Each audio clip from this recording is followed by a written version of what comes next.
আহ, আমাৰ অসমত যোৱা কেইদিনমান ধৰি যথেষ্ট পৰিমাণৰ বৰষুণ, তাতে চুবুৰীয়া ৰাজ্যসমূহতো বৰষুণ হোৱাৰ ফলত ব্ৰহ্মপুত্ৰ আৰু ইয়াৰ উপনৈসমূহ বাঢ়ি আহিছে আৰু আহি অহাৰ ফলত আমাৰ দাঁতিকাষৰীয়া অঞ্চলসমূহ প্লাবিত হৈছে। বিশেষভাৱে নৈ আৰু মথাউৰিৰ মাজত যিসকল লোক বসবাস কৰে তেওঁলোকৰ ঘৰ দুৱাৰসমূহ জলধাৰাই প্লাবিত কৰিছে আৰু তেওঁলোক এই মুহূৰ্তত বহু লোক ঘৰত থাকিব পৰা অৱস্থাত নাই।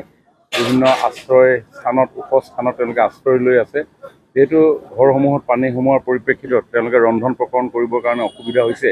গতিকে সেই স্থানসমূহলৈকে আমি আমাৰ দলীয় কাৰ্যকৰ্তা ৰাইজৰ সহযোগত, আজিতো আপোনালোক সাংবাদিকসকলৰো সহযোগত আমি ৰন্ধন কাৰ্য সম্পন্ন কৰি তেওঁলোকৰ থকা ঠাইলৈকে আমি লৈ যোৱাৰ প্ৰয়াস কৰিছোঁ আৰু এই সেৱা আমি যোৱা 3 দিনৰ পৰা চলাই আছোঁ। যোৱাকালি প্ৰায়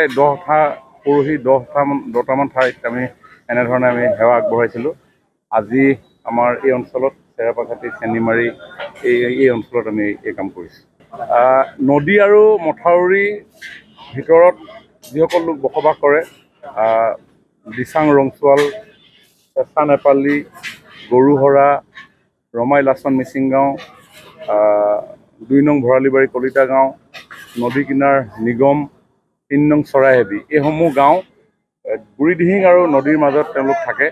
তেওঁলোক বুঢ়ীদিহিংখন ওফন্দি অহাৰ লগে লগে তেওঁলোকৰ ঘৰসমূহত পানী সোমাইছে আৰু ইফালেদি চেনিমাৰী আৰু চেৰাপাখাটি এই অঞ্চলত এটা কাৱৈমাৰী বুলি যিটো বান্ধ আছিলে, সেই বান্ধটো ছিঙি যোৱাৰ ফলত চেনিমাৰী এটা ৰিং বান্ধ আছিলে, সেই ৰিং বান্ধটো এদি পানী সোমাই আহিলে, ৰিং বান্ধটো ক্ষতিগ্ৰস্ত হ'ল আৰু সেইকাৰণে এই অঞ্চলত অলপ নৈ পানী ইয়াতে সোমোৱাৰ কাৰণে ৰাইজ ইয়াতে জলমগ্ন হৈ আছে। কিন্তু ইফালেদি লাহে লাহে পানীৰ জলস্তৰ কমাৰ কাৰণে এতিয়া পানী শুকাব আৰম্ভ কৰিছে। 2,500 ৰাইজ এনেধৰণে আছে। খোৱা বোৱা ব্যৱস্থা কৰিছে চৰকাৰৰ তৰফৰ পৰাতো যি এই সময়ত প্ৰয়োজনীয় খাদ্য সামগ্ৰী, বিশেষভাৱে ৰিলিফ, চাউল, দাইল, মিঠাতেল, নিমখ ইত্যাদিসমূহ যোগান ধৰা হৈছে, খোৱা পানী যোগান ধৰা হৈছে। সমান্তৰালভাৱে স্বাস্থ্য সেৱা আৰু পশুধনৰ কাৰণেও খোৱা পানী, খাদ্য সামগ্ৰী আৰু চিকিৎসা সেৱা আগবঢ়াই থকা হৈছে।